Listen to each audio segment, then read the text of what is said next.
আমি রাসেল আহমেদ আপনাদের স্বাগত জানাচ্ছি যমুনা টেলিভিশনের নিয়মিত আয়োজন 24 ঘন্টায় প্রেজেন্টেড বাই আকিস সানশাইন। সমসাময়িক রাজনীতির বিষয়গুলো নিয়ে আলোচনা করি। আজকেও সে আলোচনায় থাকতে চাই এবং এজন্য স্টুডিওতে আমাদের সাথে তিনজন অতিথি রয়েছেন। তাদের সাথে শুরুতেই পরিচিত হয়ে নিচ্ছি। ডান দিক থেকে শুরু করছি।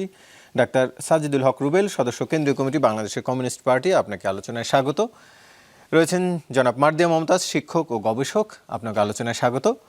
এবং রয়েছেন জনাব ব্যারিস্টার সৈয়দ এজাজ কবির, মানবাধিকার বিষয়ক সম্পাদক, বাংলাদেশ জাতীয়তাবাদী আইনজীবী ফোরাম, আপনাকে আলোচনায় স্বাগত জানাচ্ছি। আলোচনা শুরু করছি মার্দিয়া মমতাজ, একটু আপনাকে দিয়েই।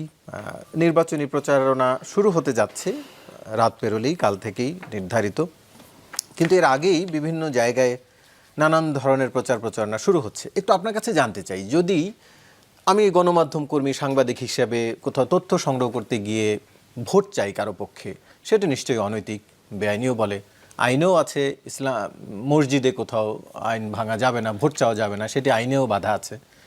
তেমনি যদি কেউ তালিমে গিয়ে ভোট চায় কিংবা ইসলাম শিক্ষা নিতে বা দিতে গিয়ে ভোট চায়, সেটি কি অনৈতিক হবে? জি, আপনাকে ধন্যবাদ। যারা আমাদেরকে শুনছেন তাদেরকে সহ সবাইকে আসসালামু আলাইকুম। আপনি যেটা বলছেন সেটার স্ট্রেইট উত্তর হচ্ছে নির্বাচনী আচরণবিধির মধ্যে থাকতে হবে, এর বাইরে গেলে নিয়ম ভঙ্গ হবে, সেটার জন্য শাস্তি হওয়া উচিত। এখন সেটার মনিটরিং কে করছে, সেটার জন্য দায়িত্ব কার? নির্বাচন কমিশন। জি, নির্বাচন কমিশন কি দেখেছে যে 20 তারিখে তারেক রহমান বাংলাদেশের অনেক বড় একটা, ঢাকার অনেক বড় একটা বস্তিতে গিয়ে ফ্যামিলি কার্ড দেখিয়ে ভোট চেয়েছেন? আচরণবিধি লঙ্ঘন হয়েছে? অবশ্যই। কিন্তু সেটার কোনো প্রতিবিধান তো দূরের থাক, তাকে সেখানে পুলিশি প্রহরায় নিরাপত্তাও দেওয়া হয়েছে। এবার আসেন গতকাল পীরেরবাগে, মিরপুর পীরেরবাগে যে ঘটনাটা ঘটলো সেটাতে। আপনারা জানেন যে ভোটার আইডি কার্ড আর এনআইডি নাম্বার দুইটা আলাদা জিনিস, এবং আমাকেও জামাতের মহিলাদের পক্ষ থেকে আমার বাসায় স্লিপ দিয়ে যাওয়া হয়েছে যে আপনি যদি এনআইডি কার্ড জানেন, নিয়ে আসছিল, আমি ছিলাম না, যে এনআইডি কার্ড যদি জানেন আপনাদের ভোটার আইডি কার্ডটা জানাতে এসেছি। সেখানে কোনো ভোটের প্রচারণা হয় নাই, এটা একটা রেগুলার কাজ। এবং ওনারা না, মোবাইল নম্বর, বিকাশ নম্বর কোথাও নেওয়া হয় নাই। এটা ভিত্তিহীন কথা, এটা ছড়ানো হচ্ছে। এটা হচ্ছে যে যার মাথায় বিকাশ আছে তার মাথা থেকে এটা বের হয় অভিযোগগুলা। আমি এর বেশি আর এখানে আপাতত বলছি না। এবং গতকালের যে ঘটনাটা, সেখানে সরাসরি ঘটনাটা ছিল এটা, এনআইডি নাম্বার জিজ্ঞেস করা হয়েছে যে আপনার ভোটার আইডি কার্ড, ভোটার নাম্বারটা বের করে দিব। এটা একটা রেগুলার কার্যক্রম। সেখানে ভোটের কাজে এমনকি কোনো স্লিপও বহন করা হচ্ছিল না, কোনো লিফলেট ছিল না মহিলাদের সাথে। কিন্তু ফলাফলটা দেখেন, আজকে পর্যন্ত দেখেন জামাতকে সবাই বলে নারী বিদ্বেষী দল, তাই না? তারা আসলে নারীদের কি হবে, সবাই হাফ প্যান্ট নিয়ে খুব চিন্তিত যে নারীরা হাফ প্যান্ট পরতে পারবে কিনা। কিন্তু একজন নারী নিরাপদে চলাফেরা করতে পারছে কিনা রাজধানীর বুকে, তার কোনো গ্যারান্টি? জামাতের মহিলারাই সবচাইতে বেশি এর ভিকটিম হচ্ছেন। এর আগে বিভিন্ন জায়গায় এই কাজগুলো হয়েছে, বারবার প্রতিবাদ করা হয়েছে। আজকে সকালে একটা বিক্ষোভ সমাবেশ হয়েছে মোবারক হোসেনের নেতৃত্বে। কিন্তু এই ঘটনাগুলো হচ্ছে, কারা করছে? রাজনৈতিক প্রতিপক্ষ। তাহলে এখানে নিরীহ পেয়ে, এবং আপনি দেখেন নোয়াখালীতে যে ঘটনাটা হলো, সেখানে যেই ছেলেগুলো এই কাজটা করছিল ওরা নিজেরাই রেকর্ড করছিল। তার মানে দে আর ফিয়ারলেস, যে তাদেরকে ধরা হবে এটার জন্য, তার দলকে ধরা হবে, তার এটার কোনো টেনশন নাই। এইটার মাধ্যমে আমরা কি দেখছি? নির্বাচনী আচরণবিধি কার পক্ষ থেকে লঙ্ঘন হচ্ছে? কিন্তু হ্যাঁ, ঠিক আছে, আপনি যে পয়েন্টে বলছেন, তালিমে গিয়ে যে ভোট চাওয়া হচ্ছে, সেটি তো কেবল গতকালের অভিযোগ নয়, এর আগে দেশের বিভিন্ন জায়গায় অভিযোগ এসছে। এবং এমনকি তালিমে যাওয়ার পরে এমনও বলা হচ্ছে মৃত্যুর পরে প্রথম প্রশ্ন হবে আপনি কোন মার্কায় ভোট দিয়েছিলেন। এসব বিষয়গুলো তো ভাইরাল হয়েছে। আচ্ছা, আমি আপনাকে যদি আইন নিয়ে কথা বলি, কেউ যদি তালিমে গিয়ে বলেন যে আমরা ইসলামের কথা বলি, আপনিও, আমরা চাই আপনার সমস্যাটা ইসলামের মাধ্যমে সমাধান করতে, আপনি আমাদেরকে ভোট দেন, এটা কি নির্বাচনী আচরণবিধির লঙ্ঘন? জবাব হচ্ছে না। ওকে, নৈতিক। এখন এই কথাটা কি শুধু জামাতের মানুষ বলছে? আমি আপনাকে ভিডিও সহ দেখাতে পারবো, আমার কাছে আছে। বলছেন যে কার নাম নিলে ওযু করা লাগবে, অন্যরা খারাপ বলেই আপনারা ভালো হতে চাইছেন। এক্স্যাক্টলি, আমি যেন প্রথমে আপনাকে ওই কথাটা বলেছি, এটা নির্বাচনী আচরণবিধির লঙ্ঘন না। এবং তালিম হচ্ছে জামাত সহ আরো বেশ কয়েকটা ধর্মীয় দলের এটা বেসিক কাজ। এবং আমি ঠিক যেভাবে বললাম, এইভাবে যখন কাউকে উপস্থাপন করা হয়, এটার মধ্যে আপনি দোষের কি দেখছেন? এটা এমন না যে আমি ধর্ম বেচে খাচ্ছি। ধর্ম বেচে কারা খায়? যারা সারা বছর ধর্মের নামে নাই, সময় মতন একটা টুপি পড়ছে, তাই না? নো, এই মহিলাগুলা শুধু এই সময় গিয়ে ইসলামের কথা বলছে না, আপনি খবর নেন না, তারা ইসলামে সারা সবসময় বছর বলে। গিয়েছে, তাই না?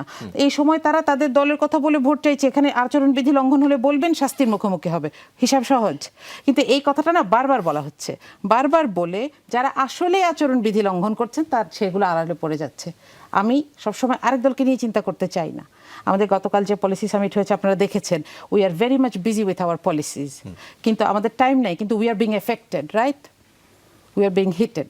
আমাদেরকে এগুলো জবাব দিতে হয়, আমাদের মানুষের নিরাপত্তা নিয়ে আমাদেরকে চিন্তা করতে হয়, কিন্তু আমরা কোথাও কোনো সহযোগিতা পাচ্ছি না। ইসি জাস্ট বসে আছেন, কিংস পার্টি রেডি, জাস্ট ক্ষমতা হস্তান্তর করে চলে যাবেন। এটা কি নির্বাচনের আগে হওয়া উচিত? নির্বাচনের আগে কি হওয়া উচিত যে কে জিতবে এটা আমি জানি, সুতরাং এখন থেকে তার কাছে দস্তখত দিয়ে রাখলাম? কিন্তু এটা তো হচ্ছে, এটা তো স্পষ্ট, এটার জবাব আমাকে কে দিবে, তাই না? ব্যারিস্টার সৈয়দ এজাজ কবির, একটু আপনার কাছে জানতে চাই, কেউ কেউ হয়তো লুকোচুরির কথা অভিযোগ আছে, তারা লুকোচুরি করে আইন ভাঙছে, আবার বিএনপির অনেকের বিরুদ্ধে ওপেনই আইন ভাঙার অভিযোগ আছে, কেউ কম্বল বিতরণ করছে, কেউ টাকা দিচ্ছে, সেরকমের অভিযোগ আছে, আবার নির্বাচন কমিশনের শোকজও পাচ্ছেন। এটা আসলে কেন? আপনারা যেই আমিডামির নির্বাচনের কথা বলেন, রাতের ভোট, দিনের ভোট, সেই ভোট না করার কথা বলেন, সেটার নমুনা কি সব? ধন্যবাদ আপনাকে। না, আপনি ঠিকই বলেছেন। এটা কেন হবে? এটা আসলে ক্যান্ডিডেট যারা আছে সবাই শিক্ষিত, educated, they all know the rules laws. এটা হওয়া উচিত না।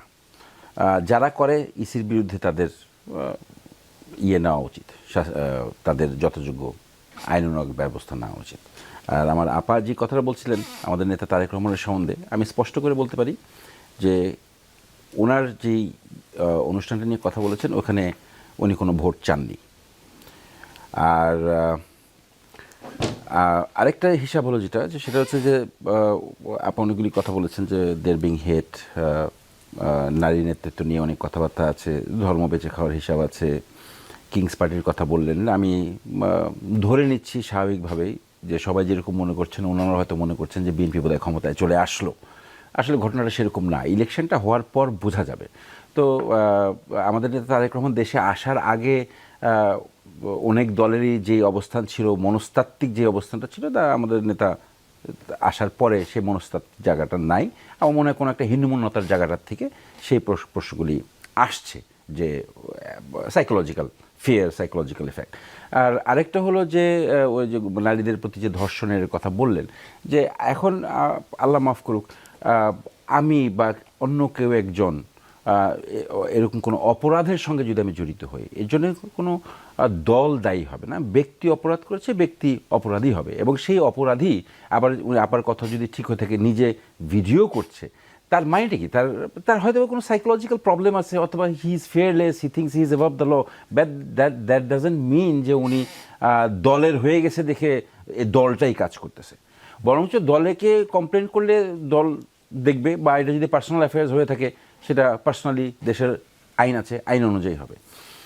আর ধর্ম বেঁচে খাওয়া বা ইসলামপন্থী দলগুলোর যে কথাগুলি আমাদের দেশে মেনলি তো ধর্মপন্থী দলের মধ্যে মেজরিটি দল বা মেজরিটি বৃহৎ দল বলতে আমরা জামাতে ইসলাম কি বুঝি। আপনার ধর্ম বেঁচে খাওয়াটা আমি বলবো না, রাদার মানে অ্যাজ এ মুসলিম, মুসলমান, আমি অ্যাজ এ মুসলমান, মানে আমি কেন জামাতে ইসলামকে সাপোর্ট করতে পারছি না, এটা আমার নিজের কাছেই অনেক প্রশ্ন আছে। কেন আমি জামাতে ইসলামকে সাপোর্ট করতে পারছি না? ওনারা ধর্ম বেঁচে খায় কি খায় না জানি না, বাট আমার কাছে যেটা মনে হয়, কিন্তু উনি পাল্টা আরেকটি কথা বলছেন, ধর্ম তারা বেঁচে খাচ্ছেন যারা সারা বছর খবর নাই, কিন্তু ভোটের আগে টুপি পড়ছেন বা ওইটা ধর্ম বেঁচে না, ওইটা একটা লেবাস ক্রিয়েট করা, মানুষের সেন্সিটিভ নাও, মানে মানুষের ইয়েতে আসা যে না আমি ধর্মভীরু। এরকম 96-এ হাসিনাও হিজাব পরে মাফ চাইছিলেন যে অতীতের ভুলের জন্য মাফ করে দিয়েন, গোলামি চুক্তি আর করবো না। সো এটা হয়, শুধু পুরুষ বলে কথা না, নারীরাও করছে, শেখ হাসিনাও করছে। কিন্তু কথা যেটা হয়েছে যে আমি কেন জামাতে ইসলামকে সাপোর্ট করতে পারতেছি না অ্যাজ এ মুসলমান, আমার ব্যক্তিগত উত্তরটা হলো যে আমার কাছে মনে হয় যে জামাতে ইসলাম বা অন্যান্য ধর্মীয় দল যারা আছে, ওরা মানে চাইছেন, বা আমার কাছে মনে হচ্ছে যে ওদেরকে দেখে যেন ধর্মটাকে বিচার করি। আসলে উচিতটা হলো যে ধর্মটাকে দেখে আমাকে বিচার করা, মানে মুসলমানকে দেখে ইসলামকে বিচার করার কোনো অবকাশ নাই। ইসলামকে দেখে মুসলমানকে তাকে জাজ করা যায়, কিন্তু আমাদের এখানে খেলাটা ঘুরছে উল্টাটা। আমরা ধর্মকে ব্যবহার করে রাজনীতি করতেছি, কিন্তু ধর্মের যে রাজনীতি হযরত মুহাম্মদ সাল্লাল্লাহু আলাইহি ওয়াসাল্লাম যে রাজনীতিটা করেছিলেন, সেই রাজনীতিটার দিকটা আমরা মোটামুটি যারা খুবই অল্প ধর্মের ব্যাপারে অল্প শিক্ষিত, মানে আমরা অন্তত অতটুকু বুঝি যে ধর্মের রাজনীতিটা হচ্ছে না, ধর্মকে নিয়ে রাজনীতিটা হচ্ছে। আর নারী নেতৃত্বের ব্যাপার যেটা কথা বললেন, যে দেখেন আমি নারী নেতৃত্বের কথা বলি যে সুস্পষ্টভাবে আমি কোরআন শরীফ পড়ে যতটুকু বুঝেছি যে আমাদের কোরআন শরীফে কোথাও আপনার ইনইকুয়ালিটির কথা নাই, ফিমেল অ্যান্ড মেল, মহিলা পুরুষের কোথাও ইনইকুয়ালিটির কথা নাই, বরঞ্চ যেটা আছে সেটা হলো জেন্ডার রেসপন্সিবিলিটি। একজন মহিলার কি রেসপন্সিবিলিটি আছে, একজন পুরুষের কি রেসপন্সিবিলিটি আছে, এবং সেই রেসপন্সিবিলিটির বাইরে যদি সে অন্য কোনো রেসপন্সিবিলিটি করতে চায় সেখানেও কোনো বাধা নাই। এবং ইসলামী শাসন আমলে অতীতে বহু ধরনের নারী নেতৃত্ব দেখা যাবে। যে এখন একটা কথা আসে, সেটা হচ্ছে যে আপনার যে একটা হাদিস আছে যে হযরত মুহাম্মদ সাল্লাল্লাহু আলাইহি ওয়াসাল্লাম বলছেন যে যেই রাষ্ট্রের প্রধান হবে নারী, সেই রাষ্ট্রের কোনো উন্নতি হবে না। এই হাদিসটা আছে, এবং এই হাদিসটা এসেছে পার্সিয়ায় আপনার এক রাজার মেয়েকে রাষ্ট্রের প্রধান করা হয়েছিল। বাট ওইটার ব্যত্যয়, মানে নারী নেতৃত্ব বলতে কি আমরা শুধু কি দেশ পরিচালনাই বুঝি, অন্য কোনো কিছু বুঝি না? মানে আমাদের এই খাদিজা রাদিয়াল্লাহু তাআলা আনহু কি ছিলেন? She was A biggest merchant, richest merchant. তো উনি কি ব্যবসায়িক নেতৃত্ব কি ওনাকে বলা যায় না? তারপরে মনে করেন যে আপনার এই যে ইয়েতে সামারা বিনত মালিক, ঠিক আছে, ওনাকে শি ওয়াজ এ ওয়ারিয়ার, এবং উনি যখনই যেতেন ওনার হাতে একটা চাবুক থাকতো, সময় পর্দায় থাকতেন, কিন্তু she always like there was a leader, মানে এবং পাবলিক ডমিনেন্স তার হাতে ছিল। এরকম অনেক উদাহরণ দিতে পারবো। ফাতেমা আল ফিতের, তারপরে আয়েশা রাদিয়াল্লাহু তাআলা আনহা ওয়াজ এ স্কলার, তারপরে আপনার নানা আসমা আপনার নাইজেরিয়ার, she was a leader, Razia Sultana, she was a leader, বা সবসময় পর্দার আড়ালে ছিলেন, তাই না?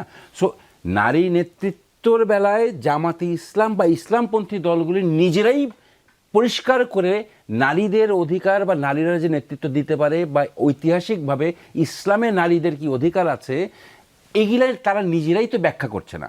শেষমেশ তারা নিজেরাই ব্যাখ্যা করতে পারছে না, আবার ওই ফাঁদে গিয়েই পড়ছে, এবং ওনারা বা ওনাদের কাঠমোল্লা হুজুর যেগুলো আছে ওনারা নিজেরাও জানেন না আমার মনে হয় এসব কথা, শেষমেশ ঘুরে ফেরে। এই যে ওনারা যে নারীদের বেলায় যে নারী অধিকার যারা আছেন তারা প্রায় ইনহেরিটেন্সের কথা বলে।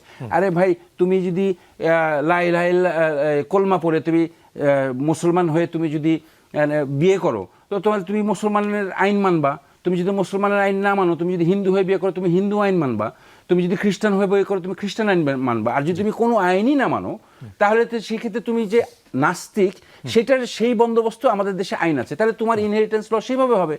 এই কথাগুলি ওনারা ঠিক মতো বুঝাইতে পারতেছেন না। আমি এই প্রসঙ্গে আসছি, আবারও একটু যেতে চাই। ডাক্তার সাজিদুল হক রুবেল, আপনার কাছ থেকে আমরা দেখছি যে প্রচারণা শুরুর আগেই কেউ 20 কেজি করে চাল দিচ্ছেন, কেউ বিকাশ নাম্বার নিচ্ছেন, কেউ কম্বল বিতরণ করছেন। এবারের ভোটে কি খুব বেশি টাকার ছড়াছড়ি হচ্ছে না? ধন্যবাদ আপনাকে, এবং একই সাথে আমার সম্মানিত দুই আলোচক এবং আমাদের যমুনা টিভির দর্শকরা যারা শুনছেন সবাইকে শুভেচ্ছা, সবাইকে সালাম। আসলে যদি প্রচারণার টাইমটাও গড়ায়, 22 তারিখ থেকে প্রচারণা করার কথা, মানে আমাদের এই অনুষ্ঠানটা যখন শেষ হয়ে যাবে তখন থেকে প্রচারণার টাইম শুরু হয়ে গেল আর কি। 22 তারিখ শুরু হয়ে গেল, 22শে জানুয়ারি। 22শে জানুয়ারি আসলে পরেও কি আপনি এইভাবে টাকা দিতে পারবেন, এইভাবে চাল দিতে পারবেন, এইভাবে তেল দিতে পারবেন? এইভাবে কিছুই দিতে, আপনি কম্বল দিতে পারবেন? কিছুই দিতে পারবেন না। এইভাবে দেওয়ার কোনো সুযোগ আপনার এই আরপিওতে নাই। কোনো উপঢৌকন, এই শব্দটা স্পষ্টভাবে লেখা আছে, কোনো উপঢৌকন আপনি দিতে পারবেন না। কিন্তু মজার ব্যাপারটা হচ্ছে আর কি, যারা হচ্ছে খুবই নীতিনিষ্ঠ রাজনীতি করে বলে নিজেদেরকে দাবি করেন, ঠিক আছে, আর তারাও কিন্তু হচ্ছে অনেক জায়গায় এই সমস্ত বিষয়গুলো ভেঙে ফেলেছে। বা এমন ধরেন যে হচ্ছে, আমার কাছে খুব মজা লাগে, আমি নিজেই আপা যে অঞ্চলের কথা বললো সেই অঞ্চলের ছেলে, পুরো বৃহত্তর মিরপুরেই ছাত্র রাজনীতি করতে করতে আমি বড় হয়েছি। হয়তো পরবর্তীতে কেন্দ্রীয় ছাত্র রাজনীতি করেছি। এখনও আমি সেই আসন, যেই আসনে গতকাল সারা দেশে আলোচনা হয়েছে, সেই আসনে আমি এইবার নিয়ে 3বার এমপি প্রার্থী আর কি, ঢাকা 15 আসনে। ফলে এই বিষয়গুলো খুব কাছ থেকে, খুব ভেতর থেকে জানা বোঝা আছে। এবং আবার শেষ পর্যন্ত কিন্তু আমরা এখানে তর্ক করছি, বিতর্ক করছি, খুব তর্ক করছি। হ্যাঁ, আমিও আজকে বিভিন্ন জায়গায় তর্ক করে এসেছি, ঠিক আছে। নির্বাচন কমিশনে আমাদের বৈঠক বসছিল আজকে রিটার্নিং কর্মকর্তা নিয়ে, সেখানেও আমি তর্ক করে এসেছি আর কি। কিন্তু আমি তো দেখেছি সেখানে একটা কনক্লুশন হয়েছিল আর কি। সেই কনক্লুশনে সবাই হাততালি দিয়েছে। সেই কনক্লুশনে জামাতের আমির ক্ষমা প্রার্থনা করেছেন, করেননি? ভিডিও তো আছে আর কি, করেছেন তো। হ্যাঁ, যে ভুল মানুষ মাত্রই করে, ভুল হয়ে গেছে। এখন ভুলটা কি, ভুলটা কি আর কি? এবার ধরেন আমি আগের নির্বাচনগুলোতে আমাদের সুযোগ ছিল 2001 থেকে বলেন বা সব সময়, সেটা একটা ভোটার স্লিপ দেওয়া যেত, আমাদের মার্কা দিয়ে ভোটার স্লিপ দেওয়া যেত। হ্যাঁ, এইবার সেই ভোটার স্লিপটা নিষিদ্ধ করেছেন। হ্যাঁ, আপনি ভোটার স্লিপ দিতে পারেন, হ্যাঁ, ভোটার নাম্বার দিতে পারেন, কিন্তু সেটা দিবেন আপনি কি হবে? শুধু ভোটারের নাম্বারটা দেবেন, সেখানে আপনার পার্টির নাম, আপনার প্রতীক, আপনার প্রার্থী কোনোটাই উল্লেখ করা থাকবে না। কিন্তু সেটা কবে দিতে পারবেন? তাও এখনো সেই প্রক্রিয়া কালকে, আজকে রাত 12টার পর থেকে। আর ঘটনাটা সেরে গেছে গত পরশু দিন আর কি। তো এরকম কথা আমরা রিটার্নিং কর্মকর্তাকে বলার পর তিনি বলেছেন, সুনির্দিষ্ট পদ বলছেন, এইভাবে মামলা করতে হবে, এইভাবে অভিযোগ করতে হবে সংশ্লিষ্ট ম্যাজিস্ট্রেটের কাছে। তখন আমি আবার বলেছিলাম যে একটা সুমোটো রুল বলে একটা কথা আছে। সুমোটো রুল কি এই সাংবিধানিক প্রতিষ্ঠান নির্বাচন কমিশন এটা কি প্রয়োগ করতে পারে না? তখন তারা বলেছে, হ্যাঁ, আমাদের সুমোটো রুল প্রয়োগ করা দরকার ছিল। আমরা ভবিষ্যতের ক্ষেত্রে কোনো প্রতিদ্বন্দ্বী প্রার্থী বা প্রার্থীর পার্টি বা প্রার্থীর এজেন্ট অভিযোগ করবার পর তারা ব্যবস্থা নেবে, ব্যাপারটা তেমন না। সরাসরি তারা সুমোটো রুল ব্যবহার করে নিজ তাগিদেই হচ্ছে তারা ব্যবস্থা নেওয়ার দিকে অগ্রসর হবে। ফলে এখানে ঘটনা তো ঘটেছেই আর কি। নির্বাচনী প্রচারণা শুরু হওয়ার আগেই নির্বাচনী মোটামুটি প্রচারণা শেষ। প্রায় ধরেন বিগত 8 মাস 9 মাস ধরেই প্রচারণা চলেছে আর কি। এবং আমাদের এলাকায় ধরেন 3,50,000-এর কাছাকাছি ভোটার, 35 লক্ষ টাকার মতো আপনি খরচ করতে পারবেন। এটা সিলিং, কালকের থেকে 35 লক্ষ টাকা খরচ করতে পারবেন আর কি।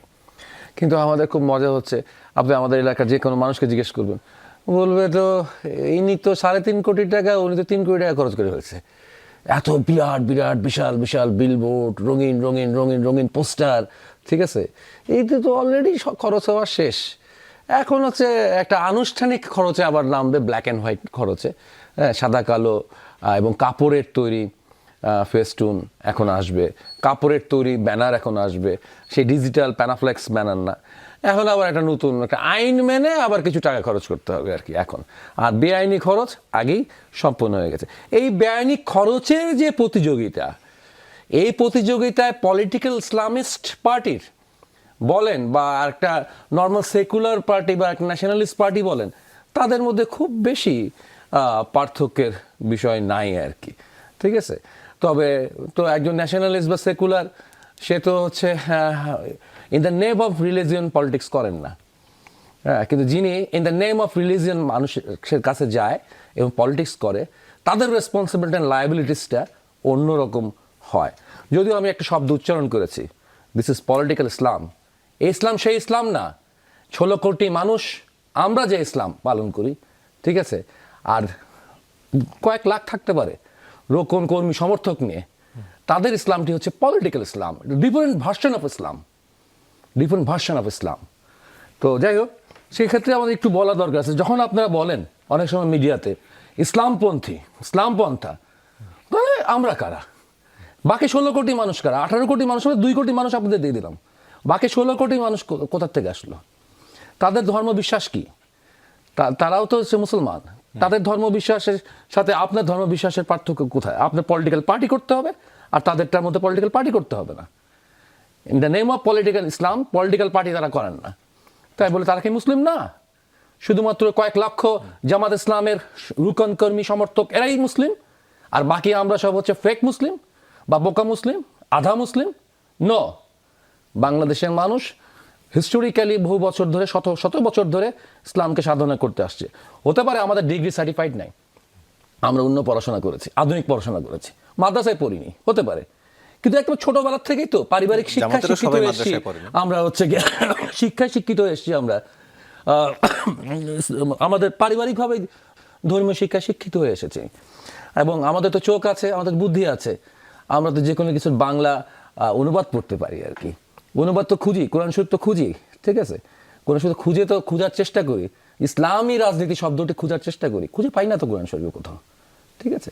তো ফলশ্রুতিতে আমাদেরকে ধোকা দেওয়া সহজ, ইন দ্য নেম অফ, এই উপমহাদেশে সহজ। যেমন ভারতবর্ষে বিজেপি RSS করছে হিন্দুত্ববাদের নামে, তারা বছরের পর বছর প্রতিটি ইলেকশনে তারা মানুষকে ধোকা দিচ্ছে। তো সেই বিজেপি RSS এর পথ ধরে হয়তো জামাত শিবির আগামীতে বাংলাদেশের রাষ্ট্র ক্ষমতা বিজেপি স্টাইলে দখল করার চেষ্টা করতে পারে। মমতাজ, একটু আপনার কাছে জানতে চাই, কিছুক্ষণ আগে নারী সদস্যদের নিয়ে কথা হচ্ছিল, আপনিও বলছিলেন পলিসি সামিটের কথা। পলিসি সামিটে জামায়াতের আমির বলেছেন দলের 43% সদস্যই নারী, অথচ এবার প্রার্থী মনোনয়নে আমরা একজনও নারী প্রার্থী দেখলাম না। এর কারণটা কি আসলে? জামাত কি অশিক্ষিত অযোগ্যদেরকে কর্মী হিসেবে নেয়, নাকি নারী নেতৃত্ব হারাম বলে কাউকে পাচ্ছে না বা এদিকে দিতে যাচ্ছে না, কোনটা আসলে? আচ্ছা, প্রথম কথা হচ্ছে এখানে অনেকগুলো ব্যাপার আছে। প্রথম কথা হচ্ছে যে এই সন্দেহটা গতকালকের পরে আসলে যাদের ছিল এটা থাকার কথা না, বিকজ পিপল ওয়ার প্রেজেন্টেড দেয়ার। দ্বিতীয়ত হচ্ছে যে জুলাই সনদের যে বাধ্যবাধকতা আছে সেইটা যে নির্বাচনে কার্যকর হবে সেটার জন্য জামাত প্রস্তুতি নিচ্ছে, এবং জামাত এটার এগেইনস্টে নয়। এটার প্রমাণ আমি আপনাকে দিতে পারবো। ফ্যাসিস্টের আমলেও এরকম দুঃশাসন চলা অবস্থায়ও সারা বাংলাদেশে ভাইস চেয়ারম্যান 48 জন এবং ইউনিয়ন পরিষদ মেম্বার 116 জন মহিলা শুধু ইলেক্টেড ছিলেন, কম্পিট করেছেন এর চাইতে অনেক বেশি। হ্যাঁ, তো এইটার ব্যাপারে প্রস্তুতি আছে এবং এবারও দেওয়া যেত। আপনারা বাস্তবতা জানেন, জোটের কারণে অনেকগুলো সমঝোতার কারণে অনেকগুলো আসন ছাড়তে হয়েছে। 300-র মধ্যে কিন্তু আসলে এটা পার্সেন্টেজ না, তাই না? এটা আরো কমে এসেছে। তো এরকম অনেকগুলো কারণে এবারের নির্বাচনটাতে দেয়া যাচ্ছে না, কিন্তু জামাতের এই ব্যাপারে প্রস্তুতি আছে, দ্বিমত নাই। এবং এর আগেও সংসদে 2 বার 3 জন করে সংরক্ষিত মহিলা আসনে কিন্তু মহিলা সদস্য দেওয়া হয়েছিল। সুতরাং এখানে আমি কোনো ঝামেলা দেখি না। ঝামেলা না, মানে খুঁজে না পাওয়ার কারণ। এক্স্যাক্টলি।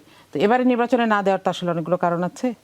আপনি বলছিলেন যে জুলাই সনদের পরের পার্লামেন্টে দিবে। জি জি। তার মানে কি এটা দাঁড়ায় না যে এই পার্লামেন্টে যদি জুলাই সনদ বাস্তবায়ন না হয় তাহলে হানা ভোটের বা এই পার্লামেন্টের দরকার কি এত সংস্কারের? তার পরে এই পার্লামেন্ট নির্বাচিত হয়ে যাওয়ার পরের পার্লামেন্ট নিয়ে চিন্তা করুক সবাই। আপনারা তো সবাই এই পার্লামেন্টেই সবকিছু চাইছেন, শুধু তাই না, তো একই দিনে জুলাই সনদ আগে বাস্তবায়ন করে তারপরে ভোট চাইছিলেন। শুরুতে তো তাই ছিল আসলে। সেটা তো হয় নাই। সেটা হলে চেষ্টা করা যেত। পিপল আর দেয়ার, এখানে অনেকগুলো কনস্ট্রেন্ট আছে, সেগুলোকে কনসিডার করে জাস্ট এবার দেয়া যায় নাই আমি বলবো। কিন্তু এটার জন্য তো সময় আছে, তাই না? এবং এটা এগেইনস্টে জামাত কখনোই ছিল না, এখনো নাই। মানে যোগ্য নেতৃত্ব কি পাওয়া যাচ্ছিল না বা এরকম কিছু? না, যোগ্য নেতৃত্বের কোনো অভাব নাই, অনেক আছে। কারণ এখানে একটা মজার জিনিস আছে, সেটা হচ্ছে যে যেহেতু কম্বাইন্ড কমিটি হয় না, মহিলাদের কাজটা পুরোটাই স্বতন্ত্র, সে কারণে দুই দিকেই ইন্ডিপেন্ডেন্ট কমিটি হয়, কাজ হয়, যোগ্যতা তৈরি হয়, সেই প্রসেস আছে, এখানে কোনো অসুবিধা নাই। হ্যাঁ, কিন্তু এবার কিছু ঝামেলা আছে, কিছু কনস্ট্রেন্ট আছে। এই নির্বাচনটাও তো অনেক বেশি ক্রুশাল, তো এই জন্য সম্ভবত এরকম কিছু ব্যাপারের কারণে একজনও দেয়া হয়নি। কিন্তু মানুষ রেডি আছেন, ইনশাআল্লাহ আপনারা দেখবেন। জি, সৈয়দ এজাজ কবির, আজকে প্রার্থিতা চূড়ান্ত হলো এবং গতকাল পর্যন্ত প্রত্যাহারের সময়সীমা ছিল। শেষ পর্যন্ত দেখা গেল 79 আসনে বিএনপির বিদ্রোহী প্রার্থী 92 জন। জোট আপনারাও করেছেন, জামাতও জোট করেছে। জামাতের বিদ্রোহী প্রার্থী আছে 1 জন। তারা মানে দলের তৃণমূল পর্যন্ত তাদের নিয়ন্ত্রণ আছে। বিষয়টা কি এমন যে জামাত অনেক বেশি সুসংগঠিত দল, কর্মীরা তাদের কথা শুনে, বিএনপি ততটা সুসংগঠিত নয়, কর্মীদের প্রতি নিয়ন্ত্রণ নেই, এরকম কি? পুরোপুরি সেরকম না, আবার এই তর্কটা করা যাবে না তাও না, বাট এটা একটা দিকে নির্দেশনা দেয়, একদিকে আমরা তাকাতে পারি, সেটা হচ্ছে যে কন্ট্রোলের বাইরে যে আসলে যে বিএনপিতে যারা আপনার বিদ্রোহী প্রার্থী আমরা এখন যাদেরকে বলছি, তাদের জায়গায় যে জোটের লোকদেরকে দেওয়া হয়েছে, এটা অনেকেই মনে করে বা মনে করতেই পারে যে এত বছর সংগ্রাম করলাম, আরেকজন যোগ্য দল এইভাবে নিল, সেখান থেকে দল তার সাংগঠনিক যেই কাজ করার বা যেই পানিশমেন্ট দেওয়ার সেটা দিয়েছে। কিন্তু এর মানে এই না যে কন্ট্রোল নেই, বরঞ্চ এটা এইভাবে দেখা যেতে পারে যে দলটা এতই বড় যে এখানে আসলে সব কিছু আপনি ওই মুরগির বাচ্চার মতো ইয়েতে রেখে কন্ট্রোল করা সম্ভব না। এখন কেউ যদি বিদ্রোহী প্রার্থী হয়, সাংগঠনিক কাঠামো ভেঙে, আদেশ ভেঙে তার বিরুদ্ধে দলীয় আচরণবিধি ইয়ে নিয়ে তার বিরুদ্ধে শাস্তি দেওয়া হয়েছে। এখন উনি যদি স্বতন্ত্র প্রার্থী হয়, উনি ইলেকশনে যাবে, ইলেকশনে যে পপুলার ভোট সে পাশ করে আসবে। এখানে আমি আপনার কন্ট্রোলের হিসাবটার সঙ্গে আমি আপনার সঙ্গে একমত না, বরঞ্চ আমরা এইভাবে আমি যুক্তিটা তুলে ধরতে চাই যে আসলে সংগঠনটা বেশ বড়। সো এই জায়গাটা থেকে আপনাকে এটা আসলে ম্যানেজ করা ইজ ভেরি ডিফিকাল্ট, বাট যতটুকু সম্ভব সেটা করা হচ্ছে, করা হয়েছে এবং ভবিষ্যতেও করা হবে। এবং এই অ্যাটিটিউডস যে আমাকে দিল না আপনাকে দিল, এটা এখনকার না, এটা আমাদের একটা হিস্টোরিক্যালি আমাদের ইলেকশনে আমরা এটা সবসময় দেখে আসছি, দেখে আশা করি ভবিষ্যতে হয়তো বা থাকবে না, কারণ আমরা এই ধরনের রাজনীতি আমরা ভবিষ্যতে আর দেখতে চাই না। সম্প্রতি আজকের ঘটনা যেটি মাহমুদুর রহমান মান্না তিনি আপনাদের জোট ত্যাগ করলেন, এবং সেটিও এই বিদ্রোহী প্রার্থীর কারণে, মানে শেষ পর্যন্ত আপনারা দীর্ঘদিনের বন্ধুকে রাখতে পারলেন না, মানে বিএনপি আসলে কিভাবে দেখছে বিষয়টা? দেখেন, এইটা ডিটেলসটা আমার জানা নেই। এখন উনি কেন থাকলেন না, আমি ওনার একটা ইন্টারভিউ দেখেছি টিভিতে, উনি বলেছেন সেখানে বিএনপির প্রার্থী থাকায় ছাড় না পেয়ে তিনি হ্যাঁ, বাট প্রত্যাহার আবার উনি যে বললেন যে উনি জিজ্ঞাসা করেছেন, উনি যে প্রতি উত্তর পেয়েছেন সেটাতে উনি সন্তুষ্ট না বা হীন বা অন্য কিছু মনে হয়েছে ওনার কাছে। এটা এখন ওনার subjective matter, subjective thought process, plus ওনার সঙ্গে দলের হাইকমান্ডের কি কথা হয়েছে বা কেন বা কি, এটা আমার অবগত আমি নই। সো এই ব্যাপারে আমি মন্তব্য করতে আমি চাচ্ছি না। তবে উনি যেহেতু এখন আগেই উনি অন্য আরেকটা জায়গাতেও স্বতন্ত্র প্রার্থী হিসেবে দিয়ে রেখেছিলেন এবং এখন উনি বোধহয় 2টা আসন থেকে উনি লড়বেন, তো এতে আমার মনে হয় উনিও প্রিপেয়ার্ড ছিলেন যে হয়তোবা এরকম কিছু একটা হতে পারে, বা হয়তোবা কোনো একটা কিন্তু দুজনের মাঝেই ছিল, যেটা হয়তোবা কেউ এখন প্রকাশ করছে না, হয়তোবা আমার জানা নেই, আমার দল কি বলবে সেটা আমি জানি না, বাট ওনার মনে ডেফিনেটলি কোনো না কোনো শঙ্কা একটা ছিল, যার জন্য উনিও এখন 2 আসন থেকে করছে, 1 আসন থেকে না করে। সো এটা উনি ভালো বলতে পারবেন, আর আমার দলের হাইকমান্ড ভালো বলতে পারবেন। এর বিস্তারিত ফ্যাক্টস এর চেয়ে বেশি আমার কিছু জানা নেই। যে একটু ভিন্ন প্রসঙ্গে, ডাক্তার সাজিদুল হক রুবেল, জাতীয় পার্টির প্রার্থী রয়েছে শেষ পর্যন্ত 195 আসনে প্রার্থী চূড়ান্ত করেছে, এবং আজকে জিএম কাদের বলেছেন গণভোটে তারা না ভোটের পক্ষে অবস্থান নেবে। একটু আপনার মন্তব্য জানতে চাইছি, জাতীয় পার্টির এই নির্বাচনে পার্টিসিপেট করা এবং না ভোটের প্রচার করা। জাতীয় পার্টি কেন না, সেটা জাতীয় পার্টি কোন দৃষ্টিভঙ্গিতে না, সেটা জাতীয় পার্টি নির্বাচনের প্রভাব কি হতে পারে? এটা একটা ব্যাপার। জাতীয় পার্টি নির্বাচন করবে, ঠিক আছে। জাতীয় পার্টি তো 24 সালেও নির্বাচন করেছে, 18 সালে অবশ্য আমরা সবাই নির্বাচন করেছি, আবার 14 সালে শুধু জাতীয় পার্টি নির্বাচন করেছে, আবার এবারও জাতীয় পার্টি নির্বাচন করবে। যেইভাবেই হোক জাতীয় পার্টি থেকে সব কিছুর মধ্যেই আছে, আলুর মতো সব তরকারিতে সে যাচ্ছে আর কি, এখনো সে যাচ্ছে আর কি, যাক অসুবিধা নেই। জনগণই সিদ্ধান্ত নেবে, 195-তে দাঁড়াক আর 295-তে দাঁড়াক, জনগণই সিদ্ধান্ত নেবে। আমি যেটা মনে করি, যেটা বিশ্বাস করি, বা আমি এটা চেয়েছিলাম আরও অন্যভাবে অনেক সময়, যে দেখুন আমাদের বছরখানেক আগে শ্রীলঙ্কাতে গণঅভ্যুত্থান হইল, সেই গণঅভ্যুত্থানের মাধ্যমে রাজাপাকসের পার্টিকে জনগণ উচ্ছেদ করলো এবং তার পার্টি ফ্রিডম পার্টি। এরপর যখন বছর 1.5-2 ওখানেও সময় লেগেছিল নির্বাচন করতে, বাংলাদেশের মতোই, যখন নির্বাচন হলো সেখানে রাজাপাকসের পার্টিও, পতিত স্বৈরাচারও সেখানে অংশগ্রহণ করলো আর কি। তো নির্বাচনের আগে যে নির্বাচনটা হয়েছিল সেই নির্বাচনে সত্যি সত্যি ভালো ভোট হয়েছিল আর কি। রাজাপাকসে যখন জিতছিল তারা ভোট পেয়েছিল 45%, আর যখন গণ অভ্যুত্থানের পর তাদের ভোট নেমে আসলো আপনার মানে জাস্ট 10 ভাগের 1 ভাগ, 4.5-এ নেমে আসলো তারা, ঠিক আছে। এটা গণ অভ্যুত্থানের প্রভাব, যে 45% ভোট এসে গেছে 4.5% ভোট। তো যেভাবে করে দীর্ঘ বছরের পর বছর জাতীয় পার্টি কাটিয়েছে, আজকে এর দালালি কালকে ওর দালালি করে আর কি, তাতে আমি মনে করি যে এটা 295 আসনে দাঁড়ানো দরকার ছিল তাদের, তাহলে একজ্যাক্ট রিয়েল ফ্যাক্টটা বোঝা যেত, ঠিক আছে। বিশেষ করে জাতীয় পার্টির বিষয়টা, মানে আমরা যখন জেএনজি ছিলাম আর কি, আমরা যখন স্কুল ছাত্র আর কি, তখন এরশাদ বিরুদ্ধে আন্দোলন আমরা করেছি, ঠিক আছে। আমরা এরশাদের নৃশংসতা দেখেছি, তখনকার ছাত্র হত্যা দেখেছি আমরা। ফলে আমাদের কাছে আমরা এরশাদকে যেভাবে দেখি, জাতীয় পার্টিকে আমরা যেভাবে দেখি, আজকের প্রজন্ম সেভাবে দেখার সুযোগই নেই। তারা খালি একটু দেখে যে ও নির্বাচন অংশগ্রহণ করছে, ও একটু দোসর ছিল, কিন্তু আমরা তো দোসর না, আমরা তাকেই বড় স্বৈরাচার হিসেবে সেই ছোট থেকে দেখে এসেছি, চিনে এসেছি আর কি। এবং বাংলাদেশের রাজনীতির সবচেয়ে দুঃখের বিষয়টা হচ্ছে যে বারংবার সবাই মিলেই তাদেরকে পুনর্বাসন করেছে। মাত্র স্বৈরাচার বিরোধী 90-এর আন্দোলনের পরেই 3-4 বছরের মধ্যেই আমরা দেখেছি আওয়ামী লীগ, জামাত ইসলাম এবং জাতীয় পার্টিকে নিয়ে, ঠিক আছে, একটা অবাক করা বিস্ময়কর জোট ছিল আর কি। মুক্তিযুদ্ধের পক্ষের আওয়ামী লীগ আর ওদিকে জামাত ইসলাম, আবার স্বৈরাচার জাতীয় পার্টি, এ সবাই মিলে কেয়ারটেকার আন্দোলন করেছিল আর কি। এটা একরকম দেখলাম। আবার কিছুদিন পর 1999 সাল বা 98 সাল থেকে দেখলাম আরেক জিনিস, 4 দল। আবার দেখা গেল জাতীয় পার্টি, জামাত, বিএনপি এবার জোট হয়ে গেছে। এই কখন কে কার সাথে জোট করে, সেখানে আদর্শের ব্যাপার স্যাপার অতটা গুরুত্বপূর্ণ নয় এটা। আর হ্যাঁ আর না ভোট, জাতীয় পার্টি না ভোট বলেছে, বলতেই পারে, এটা তার নৈতিক জায়গা, সে রাজনীতি কীভাবে দেখে। এখন আপনি যদি মনে করেন যে হচ্ছে গিয়ে শুধু হ্যাঁই বলতে হবে আর হ্যাঁ না বললে হচ্ছে আপনার গলা চিপে ধরা হবে, এটা তো একটা ফ্যাসিজম, ঠিক আছে। হ্যাঁ, যে কোনো পার্টি হ্যাঁ বলবে, না বলবে। বরঞ্চ হচ্ছে যে সরকারের বিভিন্ন চাকরিজীবী যারা চাকুরিজীবী, এখন চাকুরিজীবী একটা ব্যক্তি, সে হ্যাঁয়ের পক্ষে থাকতে নাও পক্ষে থাকতে পারে, কিন্তু তাকে অর্ডার আসলো উপর থেকে, একদম সার্কুলেশন কি হ্যাঁয়ের পক্ষে জনগণকে বলতে হবে। এটা আসলে কোন ধরনের গণতন্ত্র? এটা কোন ধরনের গণতন্ত্র? পলিটিক্যাল পার্টিগুলো হ্যাঁ কথা বলুক, ঠিক আছে, পলিটিক্যাল পার্টিগুলো না এর কথা বলুক। ব্যাখ্যাও দিয়েছে অবশ্য যে তারা সংস্কারের পক্ষে শুরু থেকেই, ফলে তারা সেটি প্রচার চাইবে। সংস্কারের পক্ষে অ্যাডমিন ক্যাডার তো সংস্কারের পক্ষে থাকার কোনো বিষয় না।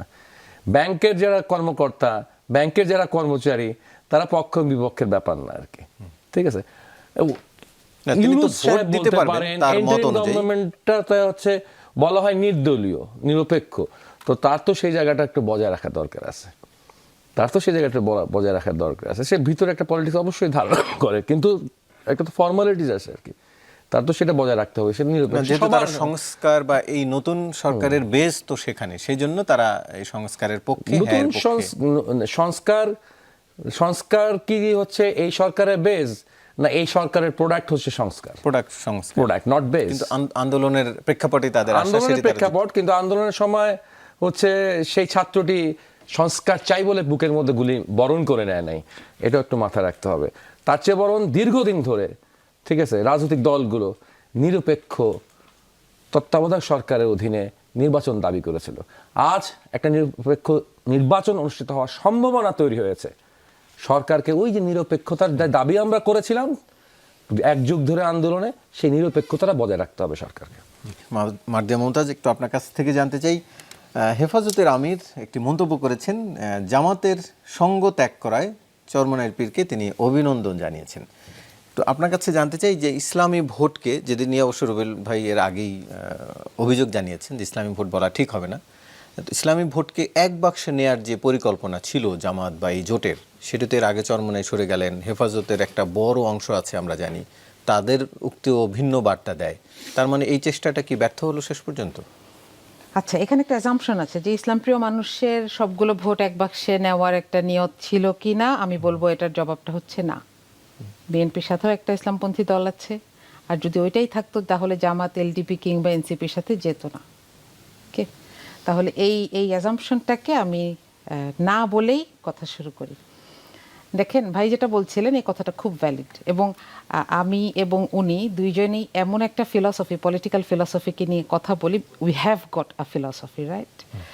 এবং এখানে বাংলাদেশে বাম দল কতগুলো দেখেন, কমিউনিস্ট পার্টি কতগুলো দেখেন, যারাই আদর্শের আন্দোলন করে তাদের মধ্যে ডিফারেন্স তৈরি হয়, মতদ্বৈততা তৈরি হয়। কেন? কারণ ব্যাখ্যা, চীনপন্থী একটা ব্যাখ্যা, রাশিয়াপন্থী একটা ব্যাখ্যা আসে, আরও এরকম অনেক ধরনের ব্যাখ্যা আছে, এটা আছে। এবং এইটা আপনি যদি ইসলামের কথা বলেন, ইসলামে দ্বিমতের অবকাশ আছে। আপনি দেখবেন বিভিন্ন সময় ইসলামের ইতিহাস বলেন কিংবা একেবারে যদি একদম উপমহাদেশে দেখেন, বিভিন্ন দলের মধ্যে বিভিন্ন সময় মতদ্বৈততা হয়েছে, 2টা দল ভাগ হয়েছে এবং তারা দুইজন সমানভাবে শ্রদ্ধা রেখেই কাজ করছে। আপনি আহমদ আব্দুল কাদের বাচ্চুর কথাই ধরেন, তিনিও কিন্তু জামাতের সাথে একটা ফিলসফিক্যাল ডিফারেন্সের কারণেই তিনি সসম্মানে আলাদা হয়েছেন, এবং আজকে পর্যন্ত ওনার সাথে জামাতের সাথে কোনো অসম্মানজনক আচরণ হয় নাই। বহুদিন পরে উনি আবার এই নির্বাচনে জামাতের জোটে যোগ দিয়েছেন। হ্যাঁ, তো এটা হতেই পারে। তো সেখানে আর হেফাজত এবং চরমনাইয়ের ব্যাপারে আমিও সম্মান রেখেই বলছি যে যার যার রাইট আছে তার তার মতামত প্রকাশ করার, কেউ জোটে থাকবে কি কেউ থাকবে না। দেখেন, জোট এখানে ফিলসফি বলেন, রাজনীতি বলেন, সব কিছুর বাইরে হচ্ছে সে সিট গুনবে, যে আমি একলা হলে কয়টা পাবো, জোটে হলে কয়টা পাবো। এবং চরমনাই খুব ক্লিয়ারলি বলেছে, আমরা একলা হলে 120টার মতন আমরা এ ক্লাস দেখি, যেটা একসাথে হলে আমাদেরকে 45টা দেওয়া হচ্ছে, এটা আমাদের সাথে যাচ্ছে না। So they got separated amicably and it's okay. এখানে মন্তব্যের কিছু নাই। হ্যাঁ, এখানে চরমনাইয়ের সাথে হেফাজতের আমিরের সমমনা মানসিকতা আছে, তিনি নিষেধ করেছেন। ওকে, এখন আমরা তো নির্বাচনের দিকে তাকাবো যে মানুষ কি ডিসিশন নেয়। এটাই তো গণতন্ত্র, তাই না? যে মতের বিভিন্নতা থাকবে, একটা দল থেকে বের হয়েও তো যাচ্ছে মানুষ, আজকেও তো অনেকগুলো সিদ্ধান্ত হয়েছে, তাই না? তো এটা হোক, মানুষ চিন্তা করবে কি, এবং নির্বাচন ফেয়ার হওয়াটা এই জন্যই জরুরি যেন দলগুলো সহজে সেই মতামতটা মেনে নিতে পারে। দেখেন, আমি তো টিচার, আমি যখন কোনো একটা স্টুডেন্টকে 15 দেই 100-র মধ্যে এবং তাকে তার খাতাটা দেখাই, তখন সে গাইগুই করে, মেনে নেয়।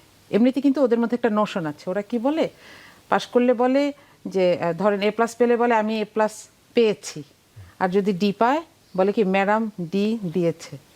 হ্যাঁ, যেন ওর খাতায় আমি লিখেছিলাম। তো যখন সে 15 পায় 100-তে এবং তার খাতাটা আমি তাকে দেখাই, সে একটু গাইগুই করলো, আচ্ছা ঠিক আছে, দিয়ে চলে যায়। কিন্তু যখন আমি ওকে খাতা দেখাই না, ফাইনালের খাতাটা ওরা দেখতে পায় না, তখন কিন্তু A+ পাওয়া যে ছাত্র, সেও একটু গাইগুই করতে আসে। হ্যাঁ, যে তার মনে হয় না জানি কি নিয়ে গেল, আমাকে তো দেখতে দিল না। তো এইটা আসলে সব জায়গায় আপনার সামনে যখন স্বচ্ছতা থাকবে না, তখন আপনার অনেক ধরনের সন্দেহ তৈরি হবে। একটা স্বচ্ছ নির্বাচন হোক, মোটামুটি ভালো পরিবেশে একটা নির্বাচন হোক, দেখবেন সবাই প্রথম একটু গাইগুই করলে মেনে নিচ্ছে।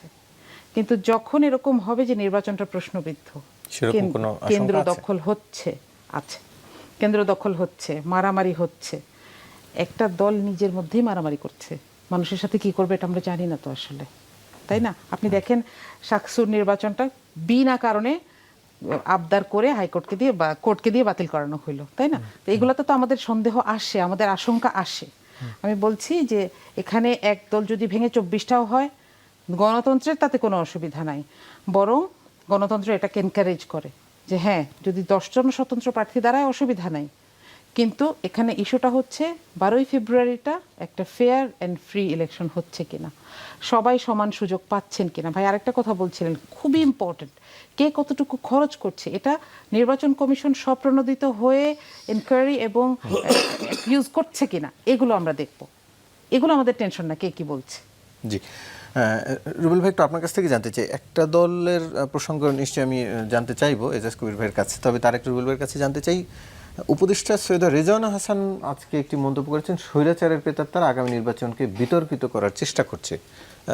তারা তো দেশেই নাই এক অর্থে, শীর্ষ নেতৃত্বরা, তারা কিভাবে নির্বাচনকে বিতর্কিত করবে কিংবা কলুষিত করবে, ভোটের পরিবেশ বা এই যে স্বচ্ছতা নিয়ে প্রশ্ন আসলো সেটি ভাঙতে পারে?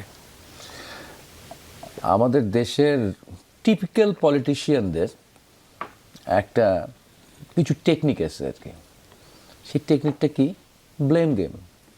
অর্থাৎ আমি এটা করতে পারতেছি না, এটা একটা প্রবলেম হবে, আগের থেকেই আওয়াজ দেওয়া, ও কিন্তু আমার এটা নষ্ট করে দিবে, সে কিন্তু আমার এটা নষ্ট করে দিবে।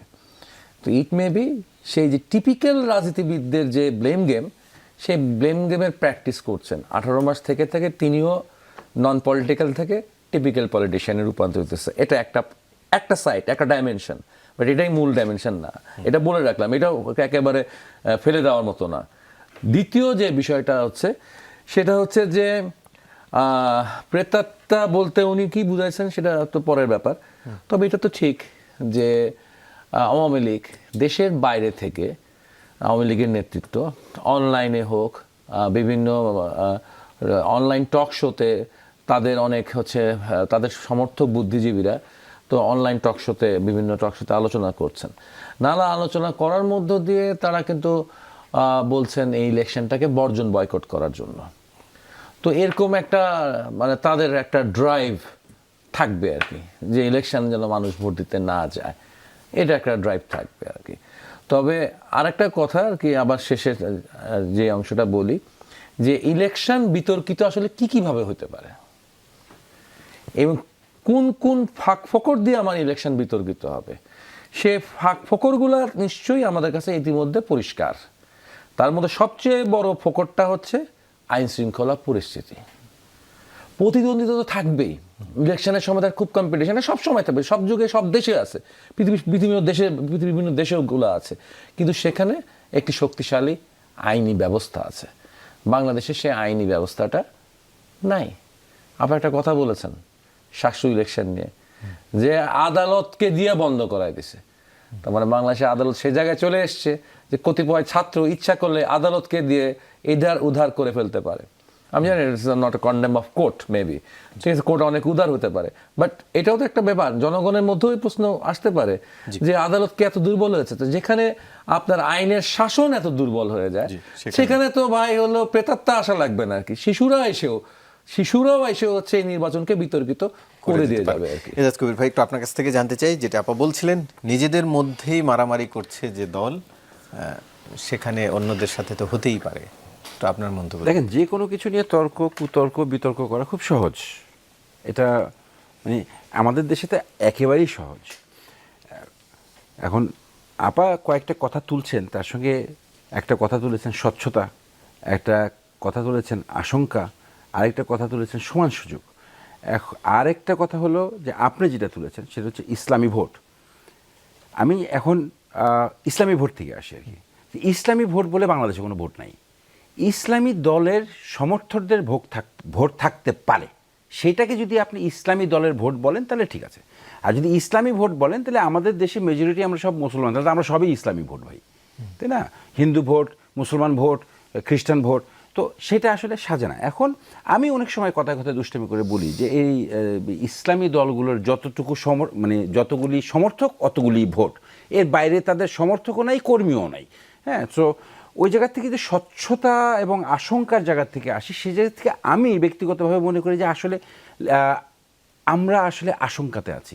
কারণ অতীতে যা দেখেছি যে ইসলামী দলগুলো, বিশেষ করে জামাতি ইসলামের, যে আমরা 5ই আগস্টের পরে দেখলাম যে তারা যেভাবে আওয়ামী লীগের দল থেকে বের হয়ে আসলো, এবং এখনও দেখতে পাচ্ছি যে তাদের মধ্যে গুপ্ত, সুপ্ত এবং প্রকাশ রাজনীতি। প্রকাশ রাজনীতি হচ্ছে যে একজন না, আমি জামাতি ইসলামের রাজনীতি করি, এটা হচ্ছে প্রকাশ।